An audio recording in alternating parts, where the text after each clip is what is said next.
Orang ini tinggalnya di pohon. Beberapa orang mempunyai kegemaran memanjat pohon atau bahkan membuat rumah pohon kala masih kecil. Umumnya rumah pohon hanya dipakai sebagai tempat untuk bermain-main atau beristirahat sejenak. Tapi tidak demikian dengan orang-orang di bawah ini. Karena untuk mereka, rumah pohon justru menjadi tempat tinggal utama mereka. Berikut ini adalah orang-orang tersebut. Penghuni Finca Bella Vista. Costa Rica adalah nama dari sebuah negara kecil yang ada di Amerika Tengah. Di negara ini, terdapat komunitas modern yang menghabiskan seluruh hidupnya di rumah pohon. Finca Bella Vista adalah nama dari kawasan perumahan di atas pohon tersebut. Finca Bella Vista terdiri dari 40 unit rumah pohon yang sumber tenaganya berasal dari sinar matahari. Ide mendirikan Finca Bella Vista berawal saat Matt Hogan dan Erica Andrews berusaha menyelamatkan kawasan hutan setempat dari ancaman penebangan. Karena lokasinya berada di tengah-tengah hutan, suara hewan-hewan liar menjadi bagian dari kehidupan sehari-hari penghuni Finca Bella Vista. Kamu pergi tidur sambil mendengarkan nyanyian serangga, dan kamu dibangunkan oleh nyanyian burung, papar Matt. Rumah-rumah yang menjadi bagian dari Finca Bella Vista semuanya dibangun di atas tanah dengan menggunakan pohon sebagai tambatannya. Salah satu rumah bahkan dibangun pada ketinggian 27 meter di atas tanah. Karena lokasi rumahnya berada di ketinggian, maka rumah-rumah yang ada di Finca Bella Vista tidak bisa diakses dengan cara biasa. Untuk bisa memasuki rumah Finca Bella Vista, orang-orang harus menaiki rangkaian tali dan jembatan. Kendati terkesan merepotkan, usaha ini dirasa sepadan.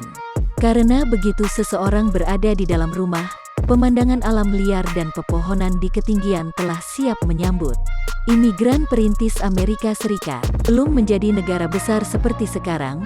Wilayah yang kelak menjadi cikal bakal Amerika Serikat pada mulanya dihuni oleh suku pribumi Indian dan imigran asal Eropa yang ingin memulai kehidupan baru di seberang lautan.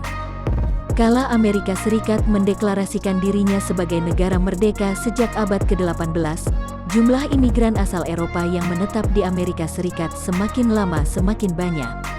Karena banyak dari mereka yang datang dengan modal seadanya, mereka pun terpaksa hidup berpindah-pindah dengan memakai kereta kuda. Saat para pemukim tersebut bermigrasi ke sisi barat benua Amerika pada akhir abad ke-19, mereka berpapasan dengan pohon-pohon raksasa yang bagian atasnya sudah ditebang oleh perusahaan kayu di masa lampau.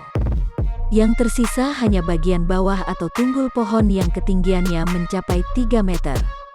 Karena lahan yang menjadi lokasi tunggul pohon tersebut dulunya adalah hutan yang subur, mereka pun mengira bila lahan ini dapat dipakai sebagai lahan pertanian. Maka, mereka pun beramai-ramai menjadikan bekas lahan penebangan ini sebagai tempat tinggal baru mereka. Bila mereka ingin hidup dari aktivitas bercocok tanam, maka telah waktunya mereka hidup menetap dan mendirikan rumah permanen. Tunggul-tunggul pohon inilah yang kemudian mereka jadikan tempat tinggal. Setelah membuat rongga di bagian dalam tunggul pohon, bagian dalam tunggul pohon tersebut kini menjadi rumah baru mereka. Selain untuk dijadikan tempat tinggal, sejumlah tunggul pohon juga digunakan sebagai gudang dan tempat memelihara hewan ternak. Pria tunawisma berusia 95 tahun adalah nama dari sebuah negara yang berada di pantai timur benua Afrika. Di negara inilah, terdapat seorang pria tua bernama Njuguna Nganga yang hidup di dalam pohon. Njuguna mengaku terpaksa tinggal di pohon karena ia tidak mempunyai siapa-siapa untuk membantunya. Karena ia tidak dapat lagi mengingat identitas dirinya dengan tepat, Njuguna juga tidak dapat meminta santunan kepada pemerintah. Karena Njuguna membutuhkan tempat untuk berteduh dan beristirahat, Njuguna pun menjadikan sebuah pohon kayu putih sebagai tempat tinggal. Selama 2 tahun, ia memakai pohon tersebut layaknya rumahnya sendiri. Hal yang lebih membuat takjub adalah wilayah di sekitar pohon tempat Njuguna tinggal aslinya dipenuhi oleh ular beracun. Tapi ajaibnya, Njuguna bisa tetap tinggal di sana tanpa pernah tergigit. Suatu hari, ada seorang anak sekolah yang berpapasan dengan Njuguna.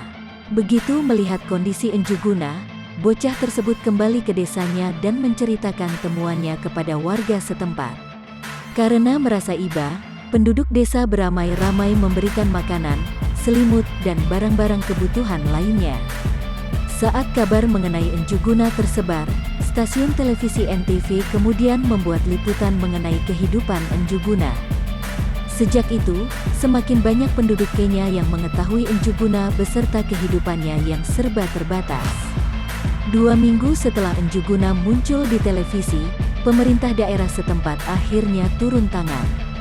Mereka memindahkan Njuguna ke rumah baru yang kondisinya lebih layak untuk ditinggali. Njuguna lalu berujar bahwa rumah ini mungkin akan menjadi rumah tempat ia kelak saat meninggal, mengingat ia telah berumur hampir 1 abad. Rumah gelondongan kayu Jim Allen. Jim Allen adalah seorang pria asal California, Amerika Serikat, yang sehari-harinya bekerja sebagai penebang kayu. Suatu hari pada tahun 1930-an, ia terjebak di tengah badai kala sedang berada di tengah-tengah hutan. Agar dapat selamat dari amukan badai, Jim pun lalu berteduh di batang pohon kayu merah. Sedikit informasi, pohon kayu merah adalah salah satu pohon terbesar sekaligus tertinggi di dunia. Pohon ini tingginya bisa mencapai 70 meter lebih. Kembali ke soal Jim. Saat badai telah reda, Jim merasa begitu berhutang budi atas kayu merah yang melindunginya. Lalu, ia pun membeli sebatang kayu merah raksasa dari perusahaan penebangan kayu setempat. Ia berencana memakai batang kayu tersebut sebagai rumah barunya. Batang pohon yang dibelinya memiliki diameter 4 meter dan panjang 81 meter. Dengan dibantu oleh 1 orang rekannya, Jim lalu membuat rongga di dalam rumah tersebut sehingga batang kayunya dapat dihuni. Saat pekerjaannya telah selesai, ia tinggal di dalam batang kayu tersebut selama 7 tahun. Sekarang, rumah kayu ini menjadi objek wisata yang dapat dimasuki oleh siapapun bila mereka sedang berada di kota Garberville, California. Suku Korowai Papua. Suku asli Papua yang hidup terisolasi dari dunia luar sebelum didatangi oleh misionaris pada tahun 1970-an. Walaupun hidup di lokasi yang terpencil, suku ini mempunyai pola hidup yang akan membuat siapapun merasa tertegun. Suku Korowai mempunyai kebiasaan membangun rumah di atas pepohonan yang tinggi. Jarak antara rumah mereka dengan permukaan tanah dapat mencapai 35 meter, tapi biasanya rumah-rumah suku Korowai dibangun 10 meter di atas permukaan tanah. Yang lebih menakjubkannya lagi, masing-masing rumah dibangun sedemikian rupa agar cukup kuat untuk menampung banyak orang sekaligus. Dengan begitu, masing-masing rumah dapat dihuni oleh seluruh anggota keluarga. Untuk naik dan turun ke atas rumah-rumah suku Korowai dilengkapi dengan tangga. Ancaman terbesar bagi rumah suku Korowai adalah kebakaran yang muncul secara tiba-tiba di dalam rumah. Untuk mengatasinya, rumah-rumah suku Korowai pun dilengkapi dengan pintu lantai darurat. Bila kebakaran terjadi, penghuni rumah dapat keluar dengan cepat memakai pintu lantai tersebut dan tiba di bawah dengan selamat. Tidak diketahui kenapa suku Korowai membangun rumahnya di ketinggian. Beberapa teori pun lalu diajukan oleh ilmuwan. Suku Korowai mungkin membangun rumahnya di tempat yang tinggi agar aman dari suku saingan, terhindari dari hewan buas, aman dari ancaman banjir, atau kombinasi dari faktor-faktor tadi.